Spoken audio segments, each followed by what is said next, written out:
नमस्कार दोस्तों। आज से मंत्रा क्विज के नाम से एक टेस्ट सीरीज स्टार्ट किया जा रहा है जो आगामी एग्जाम्स को ध्यान में रखकर ये एमसीक्यू लेवल का टेस्ट सीरीज होगा। इसमें एक महीने में लगभग 1000 क्वेश्चन का डिस्कशन करने का लक्ष्य रखा गया है। इसमें 30 क्वेश्चन पर डे आपको करवाए जाएंगे। आज इसका पार्ट 1 है, जिसमें 1 से लेकर 30 तक के प्रश्न होंगे और कल फिर पार्ट 2 आएगा जिसमें कि 31 के बाद से अगले अंक के क्वेश्चन होंगे। ठीक है, ये एग्ज़ाम के लिए बहुत ही इंपॉर्टेंट क्वेश्चन है और यकीन मानिए अगर 1000 क्वेश्चन को आपने डिस्कशन कर लिया तो लगभग 60% क्वेश्चन आप एग्जाम में टच कर पाएंगे, क्योंकि सारे एग्जाम्स के प्रीवियस ईयर के अच्छे अच्छे क्वेश्चन निकाल के लाए जाएंगे। आइए डिस्कशन करते हैं। देखिएगा, सबसे पहला क्वेश्चन है, पाकिस्तान की वर्तमान संविधान कब से लागू है? पाकिस्तान की वर्तमान संविधान कब से लागू है? और यह क्वेश्चन सीजीएल 2019 में आया हुआ है। ठीक है, ऑप्शन है 1956, 1962, 1973 और 1950। ठीक है, इसमें सही आंसर होगा 1973। लेकिन ऊपर के तीनों ऑप्शन अपने आप में सही आंसर हैं, हर एग्जाम में अलग अलग ये बिल्कुल सही हो सकता है। देखेंगे कि आज़ादी के बाद 1956 में, मार्च 1956 में पहला संविधान बना पाकिस्तान का। उसके बाद जून 1962 में दूसरा संविधान बना और फाइनली 14 अगस्त 1973 को तीसरा या वर्तमान और अंतिम संविधान सभा के द्वारा बनाया गया, पारित किया गया। और इस समय पाकिस्तान को इस्लामी गणराज्य घोषित किया गया। इस्लामी गणराज्य घोषित किया गया। अब इससे क्वेश्चन ये दे सकता है कि इस समय किसकी सरकार थी। ठीक है, तो इस समय कौन सी सरकार थी? तो बोलेंगे पीएम थे जुल्फिकार अली भुट्टो। पीएम जुल्फिकार अली भुट्टो। और संसद का क्या नाम था जिसने इस संविधान को पास किया? तो बोलेंगे नेशनल असेंबली। National assembly. ये क्वेश्चन एग्जाम में पूछा हुआ है। ठीक है, कि पाकिस्तान के संसद का क्या नाम है, और हमेशा पूछता है कि किस देश के कौन सा संसद। कम से कम 8-10 क्वेश्चन ऐसे हैं, आपको याद करने पड़ेंगे। नेक्स्ट क्वेश्चन देखेंगे। नेक्स्ट क्वेश्चन है कि रागासा चक्रवात ने किस देश में तबाही मचाई? ये करंट अफेयर का क्वेश्चन है। ऑप्शन देखेंगे फिलीपींस, अमेरिका, मेक्सिको और फ्रांस। ठीक है, तो यहां पर याद रखना है कि सही आंसर होगा फिलीपींस। ठीक है, लेकिन अगर फिलीपींस के अगल बगल वाले देश का ऑप्शन दे दे और फिलीपींस हटा दे तो आंसर बदल जाएगा। तो इसमें कहेंगे फिलीपींस के साथ ताइवान, हांगकांग, ताइवान, हांगकांग, उसके बाद इंडोनेशिया या प्रशांत महासागर के पड़ोसी जो भी होंगे, प्रशांत महासागर का कोई ऑप्शन हो सकता है। ठीक है, नेक्स्ट क्वेश्चन है कि ये रागासा से क्वेश्चन दे सकता है कि रागासा के विषय में कुछ फैक्ट्स आपको याद करना है। रागासा, ये रागासा क्या है? तो बोलेंगे रागासा का अर्थ होता है तेज या जल्दी या अतिशीघ्र, तेज या जल्दी। और यह एक जापानी शब्द है, या यह नाम किसने दिया है? तो जापान नामक देश ने दिया है। और ये शब्द किस देश से लिया गया है? तो ये फिलीपींस से लिया गया है, यानी फिलिपीनी शब्द या फिलीपीन शब्द, फिलिपीनी शब्द। और इसकी स्पीड कितनी है? तो कह सकते हैं 200 से 250 किलोमीटर प्रति घंटा की स्पीड है। इससे इतना ही क्वेश्चन आ सकता है। नेक्स्ट देखें। नेक्स्ट क्वेश्चन देखेंगे, शैलेश कुमार ने विश्व पैरा एथलेटिक्स में ऊंची कूद में स्वर्ण पदक जीता। ये किस राज्य के निवासी हैं? किस देश से भी क्वेश्चन आ सकता है। ठीक है, तो पहले देखना है कि शैलेश कुमार, ऑप्शन देख लें, हिमाचल प्रदेश, उत्तराखंड, बिहार और दिल्ली। ठीक है, तो शैलेश कुमार से क्वेश्चन आएगा तो ये हैं बिहार के।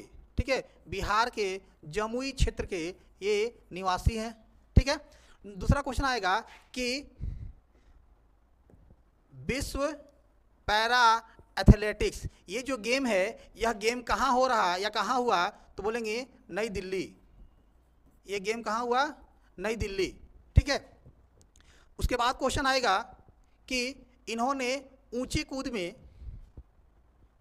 में स्वर्ण पदक जीता है। तो हाई जंप कितना था?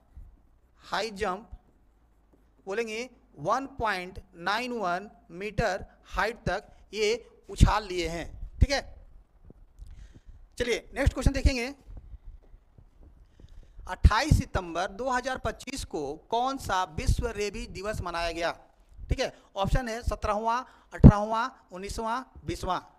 तो पहला ही आंसर हो रहा कि यहाँ पर आंसर होगा 19वां। ध्यान से देखें कि 28 सितंबर, एक क्वेश्चन यहाँ बन गया कि विश्व रेबीज दिवस कब मनाया जाता है? तो प्रतिवर्ष 28 सितंबर को मनाया जाता है। ठीक है, अब रेबीज से बहुत सारे फैक्ट्स आपके क्वेश्चन दिए जा सकते हैं कि रेबीज क्या है। तो देखेंगे, कुत्तों के काटने से, कुत्तों को या कुत्ते के द्वारा काटने से यह रोग होता है। रोग का नाम क्या है? हाइड्रोफोबिया। हाइड्रोफोबिया। ठीक है, अब हाइड्रोफोबिया का मतलब क्या होता है? हाइड्रो का मतलब जल होता है, फोबिया का मतलब होता है डर या भय। तो कुत्तों को सबसे ज़्यादा एलर्जी किससे होती है? जल से होती है, यानी कि जल से या आग से या ऊंचाई से कुत्तों को डर लगता है। ठीक है, जिसमें कि सही आंसर होगा जल। अब हाइड्रोफोबिया से इसके अलावा इंसेफ्लाइटिस भी कह सकते हैं, इंसेफ्लाइटिस। ठीक है, यह तंत्रिका तंत्र को प्रभावित करता है। तंत्रिका तंत्र या दिमागी अवस्था को ये खराब कर देता है, इंसान पागल तक हो सकता है। ऐसे कहते हैं कि लोग कुत्ते की तरह एक्टिविटी करने लगते हैं। ठीक है, दूसरा देखेंगे, भारत में सबसे ज़्यादा कुत्तों के काटने से यह रोग फैलता है, पर अमेरिका में किस जानवर के काटने से सबसे ज़्यादा रेबीज फैलता है? तो यहाँ कहेंगे कि यूएसए में चमगादड़ के काटने से भी, चमगादड़ काटने से, यानी कि कह सकते हैं कि कुत्ता, चमगादड़ या दूसरे जानवरों के काटने से रेबीज नामक बीमारी होती है। अब इसका इलाज क्या क्या है या इससे क्या क्या हो सकता है? तो बोलेंगे ARV और ARS, ये इसका इलाज है ठीक करने के लिए, है ना। ARV का मतलब होता है एंटी रेबीज वैक्सीन और एंटी रेबीज सीरम, ये दो हम ले सकते हैं। पहले नियम था कि नाभि में 14 इंजेक्शन लिए जाते थे कुत्ता काटने से, पर अब स्थिति बदल गई है, थोड़ा सा सुधार हुआ है। 1 महीने या 28 दिन में आपको 3 इंजेक्शन लेने होते हैं। ठीक है, 30 दिन या 28 दिन में 3 इंजेक्शन। ठीक है, चलिए इससे इतना ही क्वेश्चन बनता है। नेक्स्ट क्वेश्चन देखें, हाल ही में किस विमान की विदाई हुई? तो ये भारत के डिफेंस सेक्शन से क्वेश्चन है ना। ऑप्शन देखिएगा, MiG-21, तेजस, राफेल और मिराज 2000, ये सब फाइटर जेट विमान है। सही आंसर होगा MiG-21। ठीक है, और MiG-21 जब रिटायर हो गया तो इसका स्थान कौन लेगा? तो बोलेंगे तेजस, यानी कि अब तेजस जो है, तेजस स्थान लेगा। ठीक है, अब आपको MiG-21 से कुछ फैक्ट्स याद करने हैं। MiG-21, तो पहला काम क्या देखेंगे कि ये क्या है? तो बोलेंगे सुपरसोनिक, सुपरसोनिक फाइटर जेट विमान है ये सारे सुपरसोनिक फाइटर जेट विमान है। ठीक है, इसकी स्पीड ध्वनि की स्पीड से कई गुना अधिक होती है। ठीक ना, यह अपने आप को रडार से बचाने में सक्षम होता है, यानी कोई देश, दुश्मन देश इसको पकड़ नहीं सकता, ट्रैक नहीं कर सकता है। ठीक है, उसके बाद देखें कि MiG-21 का निर्माण कब हुआ था? तो रूस के द्वारा 1955 में इसका निर्माण हुआ था और भारत 1962 से, भारत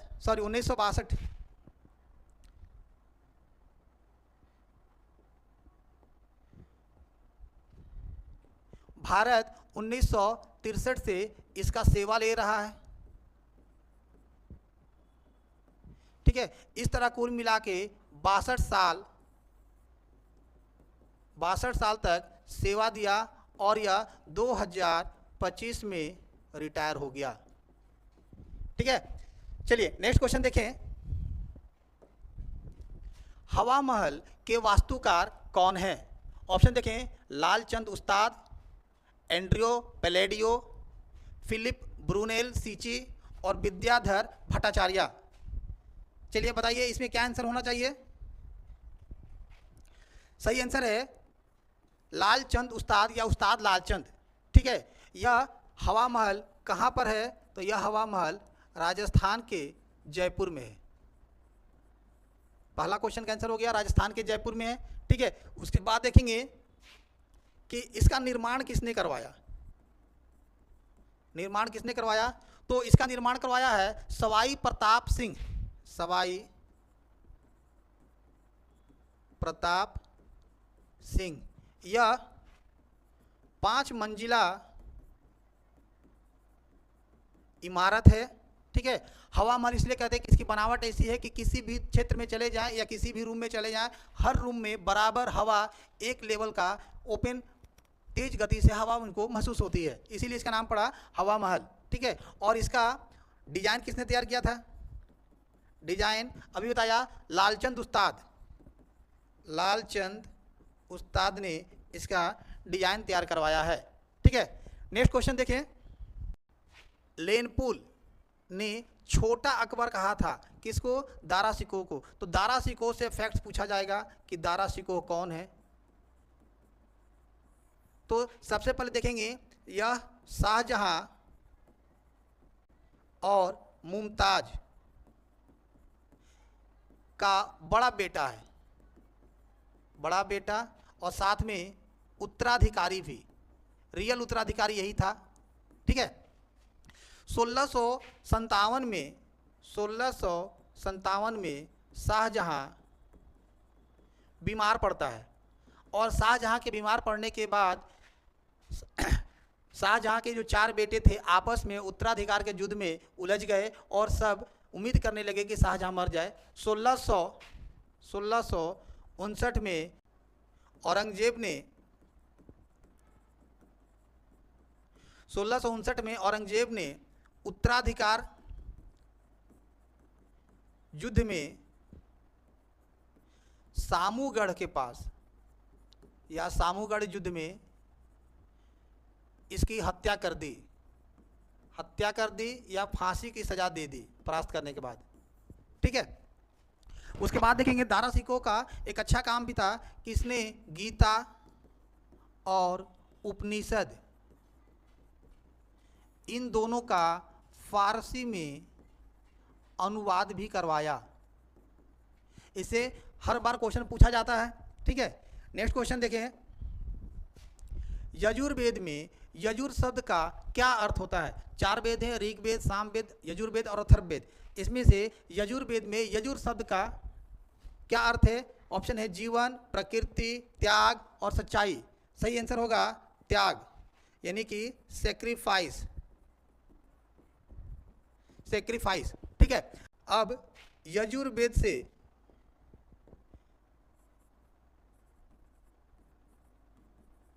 फैक्ट्स आपको पूछे जा सकते हैं कि यजुर्वेद का संबंध किससे है। तो बोलेंगे यजुर्वेद का संबंध धार्मिक कर्मकांड, पूजा पाठ से यह रिलेटेड है। यजुर्वेद को 2 भागों में बांटा गया है या इसके 2 उपवेद कह सकते हैं, शुक्ल यजुर्वेद और कृष्ण यजुर्वेद। इस शुक्ल यजुर्वेद में, जिसको सफ़ेद भी कह सकते हैं, इसमें प्रार्थना, पूजा प्रार्थना का ज़्यादा महत्व दिया गया है, जबकि कृष्ण यजुर्वेद में, यहाँ पर इसको काला भी कह सकते हैं, कृष्ण यजुर्वेद में देखिएगा बलि या बलिदान से संबंधित शब्दों का ज़्यादा यूज किया गया है। ठीक है, नेक्स्ट देखेंगे। किस चोटी को महाराष्ट्र का एवरेस्ट कहा जाता है? किस चोटी को महाराष्ट्र का एवरेस्ट कहा जाता है? यह सीजीएल 2025 का क्वेश्चन है। ठीक है, ऑप्शन देखेंगे सोनोगढ़, सह्याद्री, कलसुबई और धूपगढ़। ठीक है, सही आंसर होगा कलसुबई। देखेंगे कि इसमें ये इंडिया का मैप है। ठीक है, और इस इंडिया के मैप में आप समझने का प्रयास कीजिए कि यहाँ पर गुजरात से नीचे यह महाराष्ट्र का क्षेत्र है। गुजरात से नीचे महाराष्ट्र क्षेत्र है, यहाँ से लेकर के नीचे तमिलनाडु में या कन्याकुमारी तक यह 1600 किलोमीटर में 1600 किलोमीटर में फैला भारत का सबसे लंबा पश्चिमी घाट या वेस्टर्न घाट का क्षेत्र है। जबकि यहाँ उड़ीसा से लेकर के नीचे तमिलनाडु तक यह जो क्षेत्र होगा यह 1300 किलोमीटर में फैला पूर्वी घाट का क्षेत्र है। तो यहाँ से पश्चिमी घाट को 3 हिस्सों में बांटा गया है, और ये जो फर्स्ट हिस्सा है महाराष्ट्र का, ठीक है, इसमें जो पर्वत है उसका नाम है सह्याद्री। क्या नाम है? सह्याद्री। और इसी सह्याद्री की सर्वोच्च चोटी का नाम है कलसुबई। सर्वोच्च चोटी का क्या नाम है? कलसुबई। तो इससे पूछता है कि इसकी ऊंचाई कितनी है। कलसुबई की ऊंचाई कितना? 1646 मीटर इसकी ऊंचाई होगी, ठीक है। दूसरा, अगर ये क्वेश्चन पूछ दे कि पश्चिमी घाट की सबसे ऊंची चोटी का क्या नाम है, तो बोलेंगे अनाईमुडी। अनाईमुडी वेस्टर्न घाट का, ठीक है, 2695 मीटर ऊंचाई है इसकी, ये इसकी सर्वोच्च चोटी है, ठीक है। यह पश्चिमी घाट की भी सबसे ऊंची चोटी है, पूर्वी घाट की भी सबसे ऊंची चोटी है, और पूरे दक्षिण भारत में अगर बोला जाए कि दक्षिण भारत की सबसे ऊंची चोटी का क्या नाम है, ठीक है, तो भी बोलेंगे अनाईमुडी 2695 मीटर।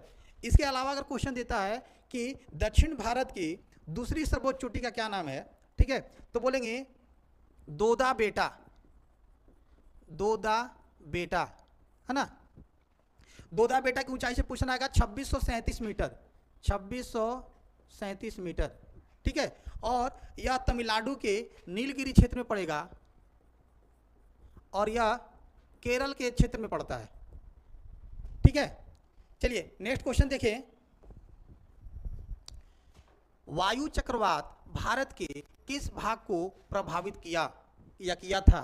यह करंट का क्वेश्चन है, लेकिन यह करंट जीएस बन गया है, ठीक है। ऑप्शन है south, north, north western, south western, ठीक है। तो यहां पर सही आंसर होगा नॉर्थ वेस्टर्न, ठीक है। ध्यान देखेंगे कि वायु चक्रवात से क्या क्या फैक्ट्स पूछ सकता है। तो पहला नाम, कि नाम किसने दिया, तो नाम भारत ने दिया था, ठीक है। आया कब था ये, यानी कि समय पूछेगा तो बोलेंगे 2019। क्या होगा? 2019। और यह कैसा है, बोलेंगे उष्ण कटिबंधीय चक्रवात है। उष्ण कटिबंधीय चक्रवात है। कहाँ आया था? तो अरब सागर में आया था। याद रखिएगा, अरब सागर में जल्दी चक्रवात नहीं आता है। 100 में से 80% चक्रवात बंगाल की खाड़ी में आती है, उसके बाद अरब सागर में आता है। हमको लगता है कि 2, 4, 5 साल में शायद एक बार बड़ा चक्रवात आता है अरब सागर में, ठीक है। तो इससे क्वेश्चन आया था। तो अगर ये भारत का मानचित्र माने तो ये हो गया नॉर्थ और ये हो गया वेस्ट। तो इस क्षेत्र में यहाँ के जो थे, तो ये है अरब सागर, ठीक है, और यह क्षेत्र में प्रभावित किया था, ठीक है। चलिए नेक्स्ट क्वेश्चन देखें। मांग और पूर्ति का नियम किसने दिया? मांग और पूर्ति का नियम किसने दिया? ऑप्शन है अल्फ्रेड मार्शल, जेबी शाह, जेएम कीन्स और एडम स्मिथ या आदम स्मिथ। सही आंसर है अल्फ्रेड मार्शल, ठीक है। तो सबसे पहले मांग और पूर्ति, that is demand and supply. Demand and supply का रूल आपको याद करना है थोड़ा सा, कि क्या होता है। इकोनॉमिक्स का रूल है कि मार्केट में अगर किसी वस्तु की पहुंच या उपलब्धता बहुत ज़्यादा हो गई है तो उसकी कीमत घट जाती है, और अगर मार्केट में किसी वस्तु की उपलब्धता या प्रेजेंटेशन कम है तो इसकी कीमत बहुत बढ़ जाती है। और यह वर्तमान हिसाब से बिल्कुल सही भी लगता है, इसीलिए बोलेंगे डिमांड एंड सप्लाई का रूल, ठीक है, किसने दिया? तो अल्फ्रेड मार्शल ने, ठीक है। अब मार्शल से क्वेश्चन आ सकता है, ठीक है। पहला क्वेश्चन क्या आएगा? डिमांड एंड सप्लाई कब आया था? तो 1890 में दिया था इन्होंने। मार्शल कहाँ के रहने वाले हैं? तो मार्शल यूके के इकोनॉमिस्ट हैं। मार्शल इकोनॉमिस्ट हैं, ठीक है। साथ ही साथ मार्शल को माइक्रो इकोनॉमिक्स का पिता कहा जाता है। माइक्रो इकोनॉमिक्स के पिता कहलाते हैं, ठीक है। देखिएगा, माइक्रो को हम लोग हिंदी में व्यष्टि कहते हैं, व्यष्टि, ठीक है, व्यष्टि अर्थशास्त्र। इकोनॉमिक्स 2 प्रकार का होता है, एक को बोलते हैं माइक्रो, एक को बोलते हैं मैक्रो। तो माइक्रो के जनक कौन है? मार्शल। दूसरा क्वेश्चन दे सकता है कि अर्थशास्त्र के जनक कौन है? आधुनिक अर्थशास्त्र के जनक कौन है? ठीक है, तो बोलेंगे एडम स्मिथ। एडम स्मिथ को मॉडर्न इकोनॉमिक्स का पिता कहा जाता है। इन्होंने कौन सा काम किया था? इन्होंने एक पुस्तक लिखी थी, wealth of nation. Wealth of nation, ठीक है। चलिए नेक्स्ट क्वेश्चन देखेंगे। नेक्स्ट क्वेश्चन देखेंगे, पेनी स्टॉक्स किसे कहते हैं, यह इकोनॉमिक्स का क्वेश्चन है। ठीक है, क्वेश्चन देखने में बहुत बड़ा लग रहा है, लेकिन बहुत ही छोटा और क्या बोलते हैं सुंदर आंसर है इसका। ठीक है, पेनी स्टॉक्स को पकड़ना है कि पेनी स्टॉक किसे कहते हैं। ऑप्शन है छोटे कंपनी के बहुत उच्च मूल्य वाला share, very high price share of A small company, इसी को पकड़ना है। Very high priced, very low priced, very high priced और वेरी लो प्राइस्ड सब में दिया हुआ। फिर यहाँ देखना है small company, small company, large company, फिर लार्ज कंपनी। ठीक है, तो यहाँ पर जो ऑप्शन है दूसरा, very low price share of small companies, very high price share of large companies, very low price share of large company. ठीक है, यहाँ पर आंसर होगा B, very low price share और ऑफ स्मॉल कंपनीज। छोटे company के वह share जिनकी कीमत बहुत ही कम हो, है ना, जिसके डूबने की संभावना हमेशा बनी रहती है, उसको पेनी स्टॉक्स कहते हैं। ठीक है, इस कंपनी के विषय में कहा जाता है कि इसका कीमत मार्केट में खरीद बिक्री करके बढ़ाया या घटाया जा सकता है या कंट्रोल किया जा सकता है, इसीलिए पैनिक देने वाला काम कर सकता है। ठीक है, ट्रिक पकड़िएगा, जो पैनिक शेयर होते हैं उसको पेनी स्टॉक्स कहेंगे। ठीक है, नेक्स्ट देखें, 12वीं पंचवर्षीय योजना 12th 5th ईयर का मुख्य लक्ष्य क्या था। ठीक है, ये एसएससी 2019 का क्वेश्चन है और पंचवर्षीय योजना से हमेशा प्रश्न देता है और अक्सर मिस्टेक हो जाता है। ठीक ना, तो ऑप्शन देखें, टारगेट क्या रखा गया था। पहला A, faster and more inclusive, दूसरा faster sustainable and more inclusive growth, C है faster growth with social justice and equality, और डी है faster growth with more inclusive policy. सही आंसर होगा ऑप्शन बी। ठीक है, faster sustainable more inclusive growth. और अगर इसका हिंदी लिखें तो बोलेंगे फास्टर का मतलब तीव्रतर यानी कि तेज, सस्टेनेबल का मतलब सतत यानी कि रेगुलर, मोर का मतलब अधिक, और इंक्लूसिव का मतलब समेकित, और ग्रोथ का मतलब विकास। इसका मतलब हो गया तीव्रतर, सतत और अधिक विकास वाला योजना। ठीक है, अब ये 12th से पंचवर्षीय योजना से बहुत सारे फैक्ट्स एग्जाम में पूछे जा सकते हैं। तो पहला होगा कि 12th पंचवर्षीय योजना का ईयर क्या था, तो 2012 से 2017 पीरियड क्या था, 2012 से 2017। दूसरा क्वेश्चन आएगा कि इसका टारगेट या लक्ष्य क्या रखा गया था, टारगेट या लक्ष्य क्या रखा गया था। तो शुरुआत में टारगेट रखा गया था 9%। ठीक है, बाद में सुधार करते हुए इसे 8%, यानी कि कह सकते हैं कि राष्ट्रीय विकास परिषद के द्वारा अप्रूवल 8% का दिया गया था, जबकि सरकार ने शुरुआती दौर में 2012 में 9% का लक्ष्य रखा था। ठीक है, दोनों से क्वेश्चन आ सकता है। ये भी क्वेश्चन हो सकता है कि इस समय उपाध्यक्ष कौन थे। ठीक है, तो योजना आयोग के उपाध्यक्ष थे मोन्टेक सिंह अहलूवालिया, मोन्टेक सिंह अहलूवालिया, कांग्रेस की सरकार थी। ठीक है, उसके बाद देखेंगे कि चलिए नेक्स्ट क्वेश्चन देखिए, रोग फैलाने वाले कीटों को क्या कहा जाता है। रोग फैलाने वाले कीटों को क्या कहा जाता है, ट्रांसमीटर, वेक्टर, ट्रांसपोर्टर और लिफ्ट। देखिएगा, नाम से कंफ्यूज मत होइएगा, सही आंसर है यहाँ पर वेक्टर, जो कि फिजिक्स में हम लोग सदिश स्केलर क्वांटिटी और वेक्टर क्वांटिटी पढ़ते हैं, है ना, उससे मिलता जुलता है। पर यहाँ वेक्टर का अर्थ जान लेते बहुत आसान होगा। इसका मतलब होता है संवाहक या संवहक। ठीक है, या ढोने वाला या संचरित करने वाला। ठीक है, जैसे बोलेंगे कि मलेरिया नामक रोग का वाहक क्या है, तो मादा एनोफिलीज मच्छर। उसी तरह ये संवाहक है, केवल यहाँ से वहाँ तक बीमारी को लेके जाते हैं। ठीक है, नेक्स्ट क्वेश्चन देखिए, उस वस्तु का द्रव्यमान या मास क्या होगा जिसका वजन या भार पृथ्वी पर 196 न्यूटन है। देखेंगे ये न्यूमेरिकल क्वेश्चन है, आरआरसी ग्रुप डी में आया हुआ है 2018 में। ठीक है, ऑप्शन है 20 kg, 19 kg, 200 kg और नन ऑफ दीज। ठीक है, तो इसका एक फार्मूला अगर याद कर ले बहुत आसान हो जाएगा कि वेट का फार्मूला क्या होता है, वेट या भार का फार्मूला होता है मास इनटू ग्रेविटी। यानी कि वेट दिया हुआ है 196 न्यूटन, ठीक है, और मास निकालना है, ग्रेविटी 9.8 होता है, ठीक है, तो 9.8 मीटर पर सेकंड करता है। अब इसको मास को यहाँ पर निकालें तो देखेंगे 196 बाई 9.8 हुआ, पॉइंट को हटाएंगे तो ऊपर चला जाएगा 0, ठीक है, 98 से काटे तो ये 20 बार पूरी कट जाएगा, ठीक है, सही आंसर होगा 20, यानी कि 20 kg, ठीक है। चलिए नेक्स्ट क्वेश्चन देखें। एंटीबायोटिक्स के पिता या फादर ऑफ एंटीबायोटिक्स किसे कहते हैं? एसएससी जेईई 2019 का ये क्वेश्चन है कि एंटीबायोटिक से बहुत सारे प्रश्न आ सकते हैं, ठीक है, तो फैक्ट्स पकड़े इसे 2-4। एंटीबायोटिक्स या एंटीबायोटिक्स का निर्माण, पहले एंटीबायोटिक्स क्या है तो बोलेंगे शरीर में बीमारियों से लड़ने के लिए जो कृत्रिम या आर्टिफिशियल दवा बनाई गई उसका नाम था एंटीबायोटिक्स, ठीक है।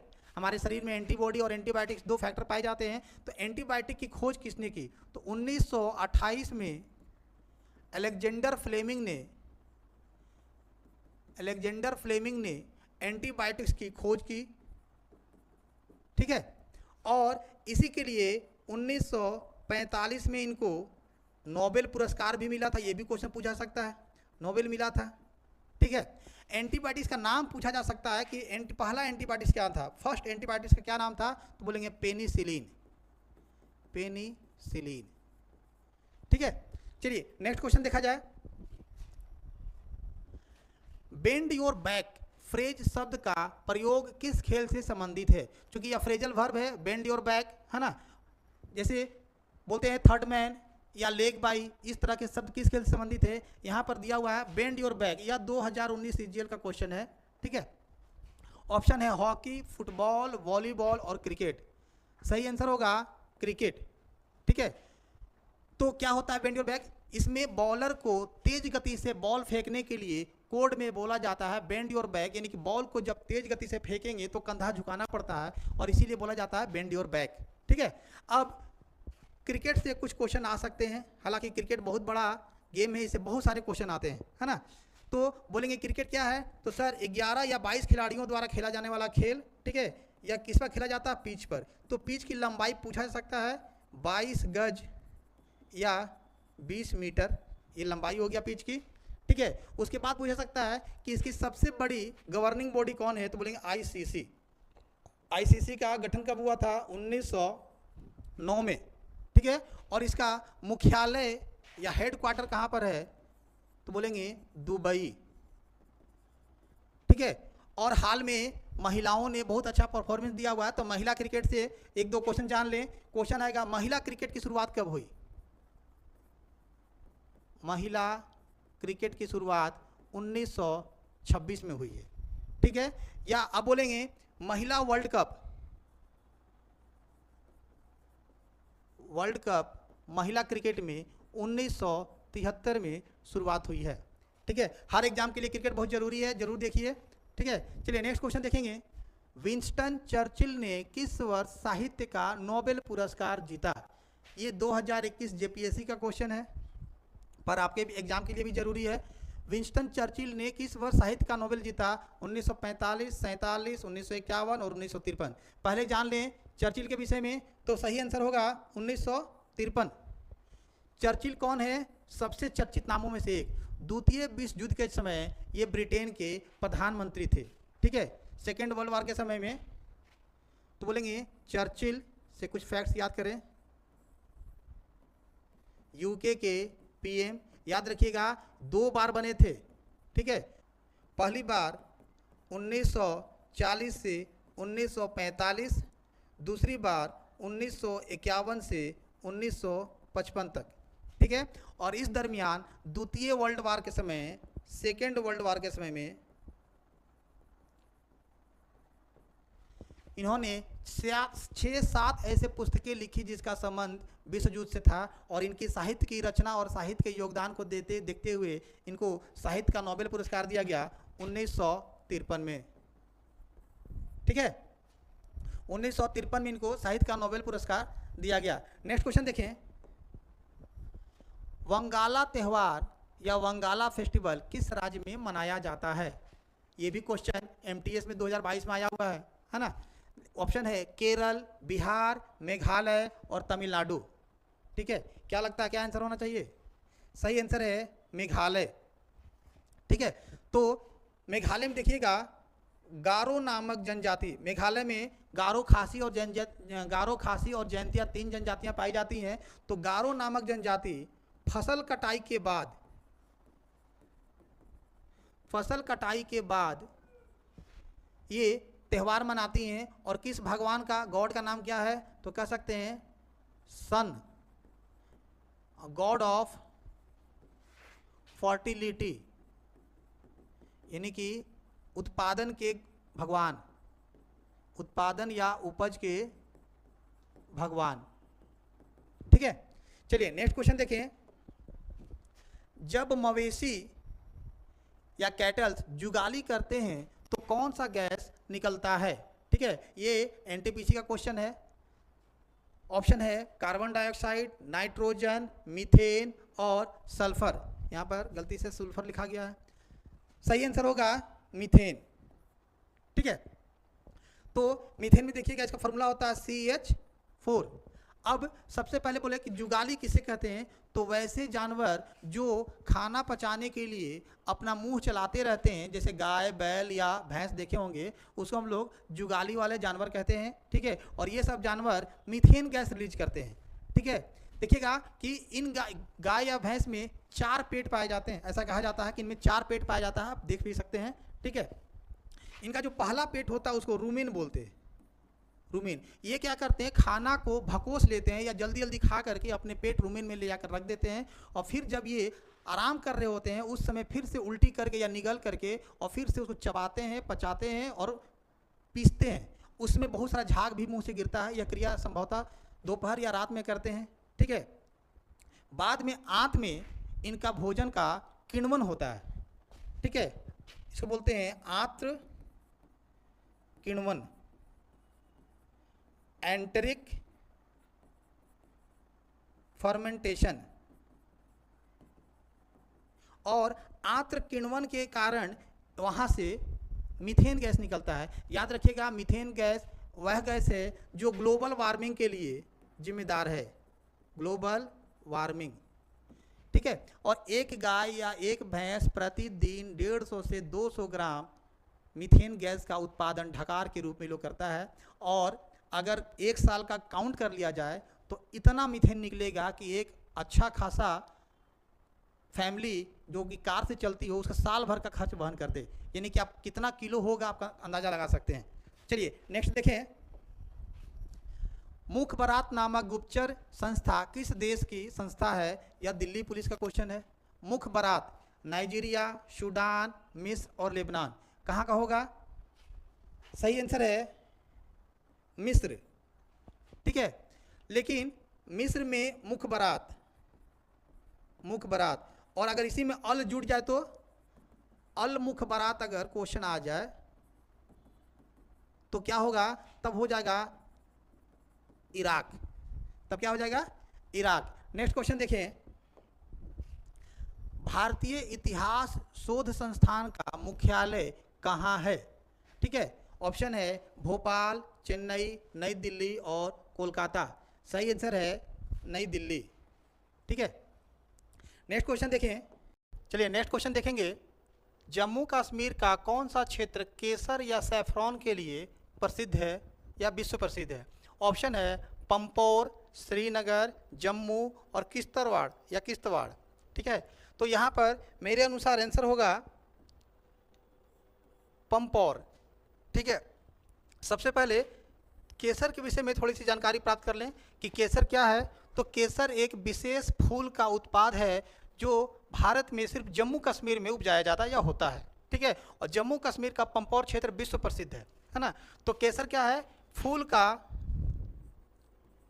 फूल का वर्तिकाग्र, ये फूल का वर्तिकाग्र भाग है जिसको नर जनन अंग भी कहते हैं। नर जनन अंग यानी कि मेल रिप्रोडक्शन पार्ट है फूल का। ठीक है, ये सबसे पहले कहाँ हुआ? तो शुरुआत कहाँ हुई इसे क्वेश्चन आ सकता है, या कहाँ से आया भारत में? तो ये ईरान में सबसे पहले उपजता था केसर। ठीक है, और ईरान से ये आया है भारत में, ठीक है। इसके लिए मौसम कैसा चाहिए, तो उष्णकटिबंधीय और शीत क्षेत्र चाहिए, ठीक है। साथ ही साथ ये उष्णकटिबंधीय और शीत क्षेत्र चाहिए। इसके लिए ऊंचाई चाहिए, ठीक है। ऊंचाई कितनी होनी चाहिए, लगभग 2000 मीटर हाइट होनी चाहिए इसके पास, ठीक है। साथ ही साथ इस फूल को देखेंगे, इसका कई उपनाम है, ठीक है। पहले इसे देवता का मसाला कहा जाता है, या देवताओं का मसाला, देवताओं का मसाला, क्योंकि यह सबसे ज़्यादा कीमत में बिकने वाला खाद्यान्न पदार्थ है जो सुगंध के लिए या ताकत के लिए यूज किया जाता है, ठीक है। यहाँ पर बोलेंगे क्षेत्रीय लोग इसे किस नाम से पुकारते हैं, तो कौंग के नाम से पुकारते हैं, कौंग, ठीक है। और ये कह सकते हैं कि उर्दू में इसे जफरान के नाम से भी पुकारा जाता है, जफरान, ठीक है। हाँ, ये क्वेश्चन पूछ सकता है कि ये कौन से पौधे से होता है, तो क्रोकस सैटिवम फूल, क्रोकस सैटिवम ये फूल का नाम है। इस फूल से विशेष रूप से यह उत्पादन किया जाता है, ठीक है। नेक्स्ट क्वेश्चन देखेंगे, मनुष्य के लीवर या यकृत का वजन, का वजन सामान्यतः कितना होता है। यह आरआरबी कोलकाता का क्वेश्चन है, ठीक है। लीवर या यकृत 1.5 kg, 2.5 kg, 250 ग्राम और 150 ग्राम, ठीक है। मेरे अनुसार सही आंसर होगा 1.5 kg या 150 ग्राम। सबसे पहले जाने लीवर क्या है या यकृत क्या है, तो बोलेंगे शरीर का सबसे बड़ा अंग, और इसका रंग कैसा होता है, रंग होता है लाल या भूरा, ठीक है। वजन आपने देखा, वजन 1.5 kg के आसपास, ठीक है। इसमें लीवर या यकृत में कौन सी बीमारी होती है, तो बीमारी के विषय में अगर जाने तो बोलेंगे लीवर सिरोसिस ये बीमारी होती है, या फैटी लीवर भी कहा जाता है, फैटी लीवर नामक बीमारी होती है, ठीक है। एक क्वेश्चन और आता है कि लीवर या यकृत में कौन कौन से विटामिन संचित या जमा रहते हैं, तो देखेंगे विटामिन ए, डी और के ये संचित रहते हैं यकृत में, ठीक है। नेक्स्ट क्वेश्चन देखेंगे, किस ग्रह में उपग्रहों की संख्या सबसे अधिक है। तो आपको पता है कि टोटल 9 ग्रह थे, वर्तमान में 8 ग्रह हैं। प्लूटो को ग्रह की श्रेणी से बाहर निकाल दिया गया है, और इसमें सबसे अधिक उपग्रह किसमें है, शनि में, ठीक है। शनि में 146 उपग्रह हैं, बृहस्पति में 95 उपग्रह हैं, अरुण में 27 उपग्रह है, और वरुण में 14 उपग्रह है, ठीक है। अरुण को यूरेनस भी कहा जाता है, वरुण को नेपच्यून कहा जाता है, ठीक है। बृहस्पति को जुपिटर कहा जाता है, और शनि को सैटर्न कहा जाता है, ठीक है। नेक्स्ट क्वेश्चन देखें, तन्यता और आघात वर्धनीयता that is ductility and malleability में सबसे अंत में कौन आता है। इस क्वेश्चन को सबसे अंत में या सबसे फर्स्ट में भी पूछा जा सकता है, ठीक है। देखेंगे ऑप्शन है AU, AG, CU और FE। सही आंसर है FE।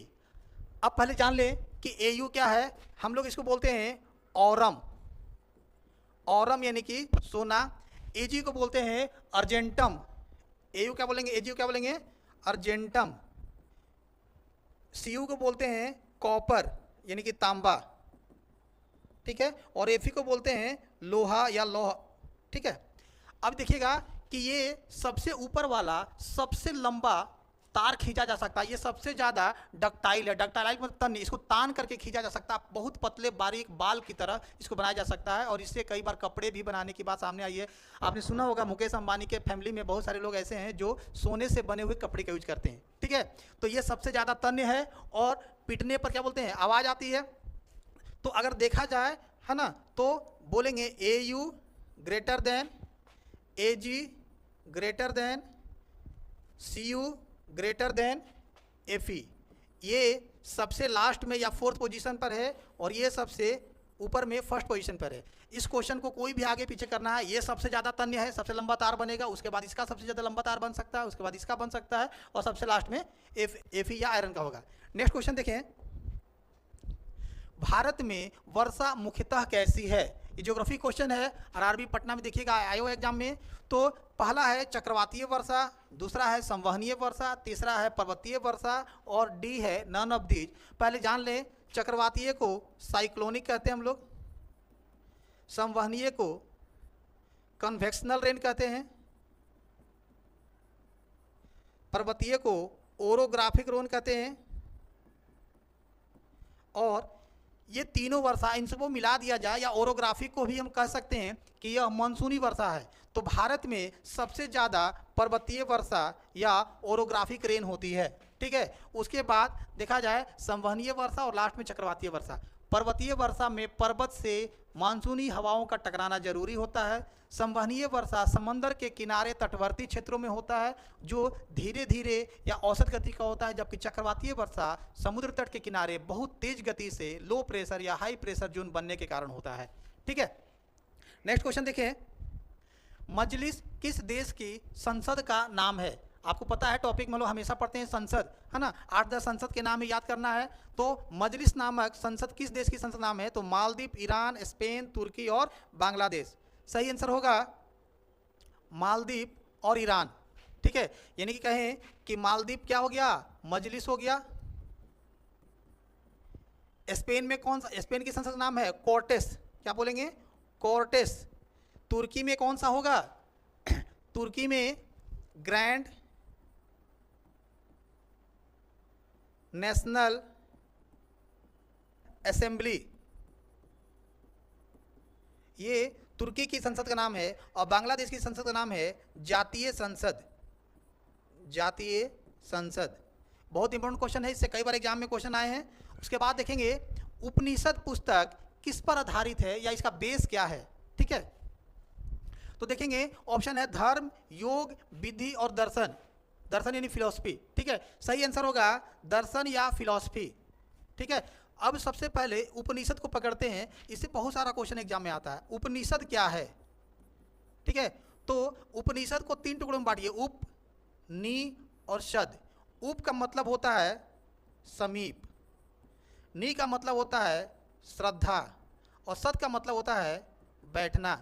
यानी समीप बैठकर अध्ययन करने के तरीके को उपनिषद क्या कहा जाता है? वो वैदिककालीन शब्द है, ठीक है। उपनिषदों की संख्या कितनी है? कुल संख्या 108 है ना। अब इसमें से देखेंगे कि 2-3 क्वेश्चन आते हैं, कौन से? तो कौन कौन? तो एक बोलेंगे कठोपनिषद, कठोपनिषद, है ना। और एक बोलेंगे कठोपनिषद, इसमें क्वेश्चन आता है कठोपनिषद में किसका चर्चा है? तो कठोपनिषद में नचिकेता और यमराज, इसका संवाद है, ठीक है। दूसरा क्वेश्चन आता है कि मुंडकोपनिषद, मुंडकोपनिषद जितने भी उपनिषद उनमें सबसे इंपॉर्टेंट है। और इसमें से क्या लिया गया है? बोलेंगे सत्यमेव जयते, सत्यमेव जयते, ठीक है। चलिए नेक्स्ट देखते हैं, WTO वर्ल्ड ट्रेड ऑर्गेनाइजेशन के प्रथम अध्यक्ष कौन है? LIC असिस्टेंट में ये पूछा गया क्वेश्चन है, ठीक है। वर्ल्ड ट्रेड ऑर्गेनाइजेशन नाम से लग रहा है कि ट्रेड से संबंधित विश्व की सबसे बड़ी संस्था है, और इसके प्रथम अध्यक्ष कौन है? तो पीटर सदरलैंड, माइक मूर, सुपाचाई पानिच पकड़ी की JD वोल्फेंसन। सही आंसर होगा पीटर सदरलैंड, ठीक है। इसी क्वेश्चन आएगा। अब WTO का फैक्ट्स कुछ जान ले। तो सबसे पहले बोलेंगे कि गठन कब हुआ? 1 जनवरी 1995 को गठन हुआ, ठीक है। इसमें सदस्य देश कितने हैं? 166 सदस्य देश हैं, ठीक है। इसका हेड क्वार्टर कहाँ है? तो बोलेंगे जेनेवा, स्विट्जरलैंड में है, जेनेवा या स्विट्जरलैंड में है, ठीक है। और इसके प्रथम कौन थे? प्रथम प्रमुख इसके पद के कौन है? तो यहाँ पर देखिए पीटर सदरलैंड। अब क्वेश्चन एक आता है कि वर्तमान में प्रमुख कौन है? वर्तमान प्रमुख कौन है? बड़ा अल्टर नाम है, याद कीजिए। नकोंजी ओकोंजी इवेला, ठीक है, नकोंजी ओकोंजी इवेला। और ये जान लीजिए बहुत ही अच्छा क्वेश्चन है क्योंकि यह प्रथम महिला हैं, प्रथम महिला अध्यक्ष हैं, ठीक है। और कहाँ की हैं? ये साउथ अफ्रीका की हैं। तो ये भी क्वेश्चन बनेगा कि साउथ अफ्रीका से पहले WTO के अध्यक्ष कौन बने, तो नकोंजी ओकोंजी इवेला। और विश्व के प्रथम महिला अध्यक्ष कौन बने हैं WTO के, तो बोलेंगे नकोंजी ओकोंजी इवेला। चलिए आज तक के लिए इतना ही, नेक्स्ट वीडियो में फिर मिलेंगे। Thank you.